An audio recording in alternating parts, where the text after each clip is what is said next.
Republican House Oversight Committee Chairman James Comer says the Justice Department will start sharing Epstein-related files with his committee as soon as this Friday. The Oversight Committee also questioned its first high-profile witness, former U.S. Attorney General William Barr, about convicted sex trafficker Jeffrey Epstein. CNN senior justice correspondent Evan Perez joins us. So this deposition happened behind closed doors, but Republican Oversight Committee Chairman James Comer did share some of what Barr testified about.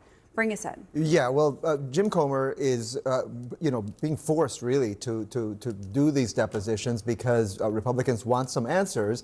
And as you remember, Mike Johnson, the Speaker, had delayed an effort that was made in the House to actually force these records to be coming out. And so now you have Bill Barr, who came in today. He was in there for several hours.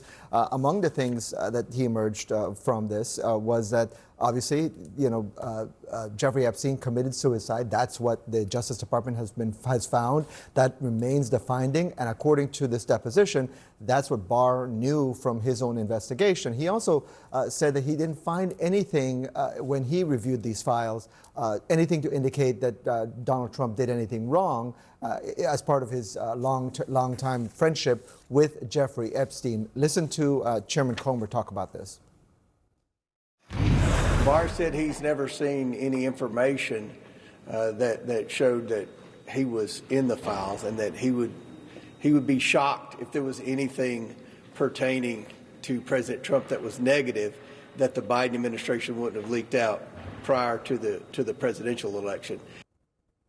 Look, no big surprises from Bill Barr, and we always anticipated that he had very limited information about what is in these files. And so, the pressure still is on, Pamela, for these files to be turned over to the Republicans there who have subpoenaed it, and also for the public eventually perhaps to see some of this. It struck me who isn't on the list for subpoenas, and that would be Alex Acosta, right? He was the former federal prosecutor who struck that sweetheart deal for Jeffrey Epstein back in 2008, who was in the first Trump administration, right? Right. He was the labor secretary in the Trump administration. But you do have a number of people like Merrick Garland, the former attorney general. You have Jim Comey, the FBI director, who is overseeing some of this early part of this investigation.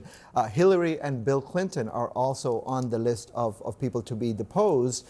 And it's not clear where this is going and what they expect to get from this. We do know, Pamela, that in the last few days, FBI agents who spent weeks going through those files in the Epstein investigation, they were told to make sure everything was saved because it appears in preparation for these documents to be turned over to the House that has subpoenaed them. So is the expectation all of the documents will be turned over? The expectation at this point is that nothing is going to be withheld. There are going to be redactions, but we don't know until this is over whether they're going to turn over everything.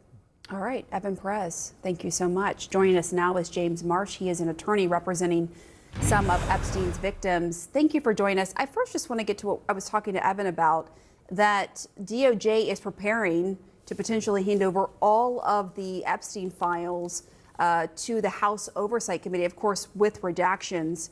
What is your reaction to that? That's very good news. I think the key to understanding the who in Epstein is to really learn about the how. And this is a process where we're going to start seeing records from the FBI. We're going to start, at least in my client's situation, her complaint goes back to the mid-90s. Her FBI file is 30 years old. And if you really want to unpack what happened here on how Epstein gained his power and influence, you really have to go back to that period of time, the mid-1990s, where he was an unindicted co-conspirator in the Southern District of New York in 1996, the Tower financial scam. And I'd really like to see Mary Jo White, who was not only the U.S. attorney in New York at the time, but she went on to become the SEC commissioner, which is the agency that brought that case. So I think we need to go back a little bit farther, 10 more years prior to many of these witnesses' knowledge, and really start learning about how Jeffrey Epstein became the very significant and influential person that he was. And we should note it's been more than a month since the DOJ released that memo stating no additional charges in the Epstein investigation, saying that he did in fact die by suicide. What are you hearing from the victims that you represent in terms of what they would like to see happen now specifically? I think from their perspective, there are still a lot of very unanswered questions. In fact, they haven't answered any questions to date. Most of the information that we've seen throughout this whole month is recycled information. It goes all the way back to the binders. All that stuff is public. My client, Maria Farmer, her file is 90% redacted. We've asked the FBI for that. We've submitted a FOIA. We've requested it for many, many years and come up short. So there's a little bit that we do know, but there's an awful lot that we don't know. And the victims are really looking forward to some accountability and transparency and a full accounting of how did Jeffrey Epstein get so wealthy? How did he gain so much influence? What happened in the 90s, the 2000s, the 2010s, 30 years that this individual was able to, conduct these activities, traffic in victims all across the world, and yet nothing new in the files? That's really hard for them to believe, and a great disappointment. Well, you heard CNN's Evan Perez walk us through the list of who Republicans have subpoenaed so far for depositions. You have former federal prosecutor and later Labor Secretary Alex Acosta, who was not on that list. Acosta negotiated Epstein's sweetheart plea deal when he was a federal prosecutor. What is the significance of hearing from him in your view? He's a key witness. He's a key witness to what happened not only in Florida, but also for his statement that he heard that Epstein was associated with intelligence. He made that statement. It's part of the public record. Nobody's asked him who told him that. How did he learn that information? What understanding did he have of Jeffrey Epstein's relationship with the federal government? And so his omission on this list, to me, is a very shocking and surprising omission, since we can only go by what his statements were. I want to ask you about Ghislaine Maxwell, because she was moved from this prison in Florida to a lower security facility in Texas. Have you learned anything about the circumstances surrounding that move? We have not learned anything about that. And technically, under the Crime Victims' Rights Act, victims are only eligible to receive notice if somebody is discharged or moved to a halfway home. A camp is almost a halfway home, all right? I mean, it's not a secure facility.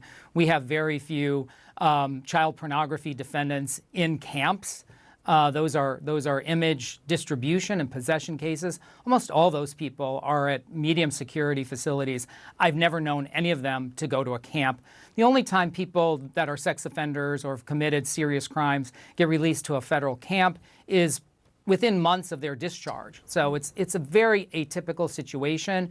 And since we aren't entitled to notice, we didn't get notice, but clearly there's a lot of unanswered questions there too. And a great deal of frustration for the victims and survivors of these crimes that there's been really no transparency about that, and really no one to address their concerns. Very quickly, have you heard from DOJ recently? I know that one of your clients had reached out to the Deputy Attorney General, Todd Blanche. She had told Caitlin Collins recently she hadn't heard back from him. Has that changed? We haven't heard anything from anyone, so we're waiting. We've been waiting for years for some answers and accountability. In the case of Maria Farmer, she's been waiting 30 years to find out why the FBI didn't follow up on her initial complaint in the mid-90s.